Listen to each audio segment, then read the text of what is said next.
We are recording. Where everybody go? Yes. Hello. So for our customer requirements for the project, we have broken them down to about, let's see here, around 10 requirements, as we've decided on the portability of the system, safety of the system, easy maintenance, cost effectiveness, security, durability, rock output size, the rock input size, the rock output as a rate of how much rock we can pump through it per minute, ease of use, and ease of fabrication. And I'll go real briefly, we'll go through each of those customer requirements. As portability, we saw that as being the option, like you said, to have at least 5 men being able to lift this machine. Therefore, we will consider the weight and the size of that. The safety, we know we don't want anybody to get hurt. This can be a very dangerous operations, so this system will have innate safety measurements so that unless something really, really bad happens, direct harm should not come to the operators. Should be easy maintenance. That being said, that people with very, very little training should be able to actually go through the system and fix major components. Cost effectiveness, this hopefully will be able to make the laborers more money, so we hope that we can create a design that will be able to output enough rocks that you will fill more than just one elf truck in a week. Security of the system, we know that security and theft is an issue that you guys are worried about, therefore the system will come with some sort of innate locking mechanism or some way to hold down the system so that it can't be stolen from the property overnight or in the middle of a workday. The system will be durable so that we understand that this is going to be being used quite constantly, therefore we would like the system to be able to handle those operations during all your seasons for a long time, and it will be very time. Rock output size. We understand that there are about 3 classes of rocks that you guys potentially could put out, and we will give you that variability to be able to, depending on what your customers want, be able to produce those 3 different sized rocks. The rock input size. Just to help the laborers at the front end of production, we like to be able to hopefully maximize the rock input size to allow less fatigue on the workers throughout the day.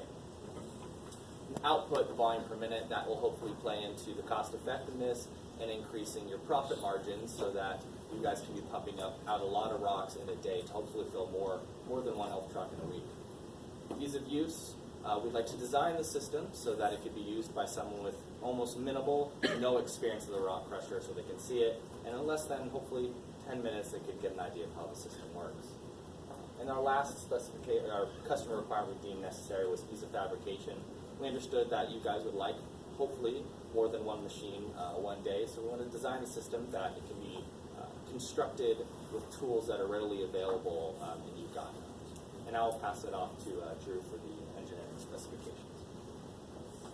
So based off the conversation that we had a couple weeks ago and the previous slide that Matthew just talked about, we took kind of the requirements that were given to us and communicated to us and turned those into engineering specifications to kind of mold our design around these and to make sure that these are key points in how the rock crusher will be built.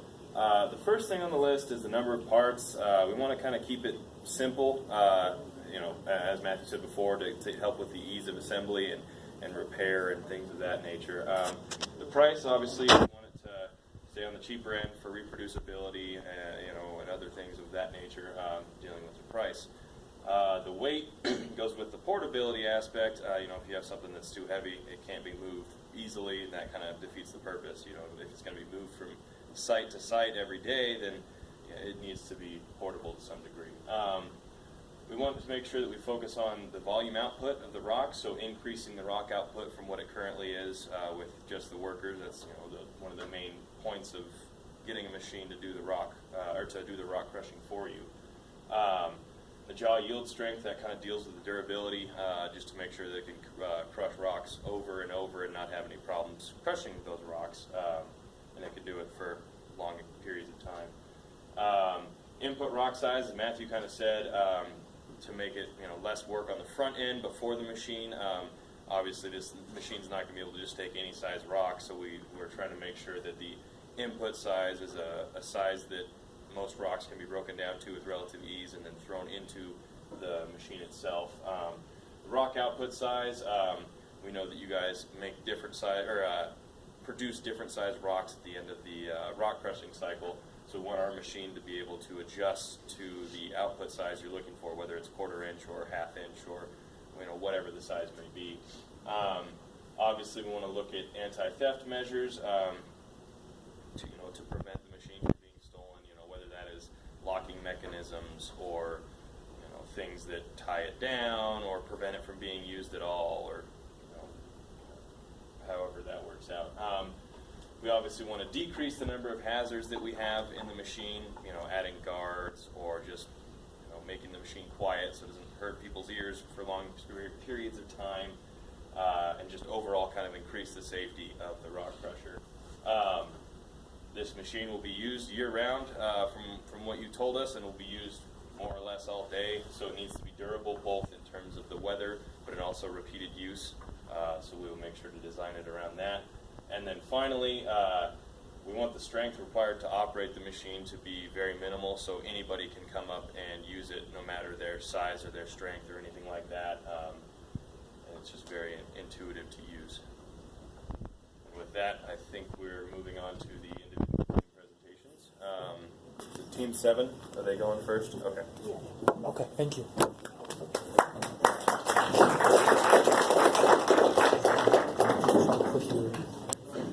Okay.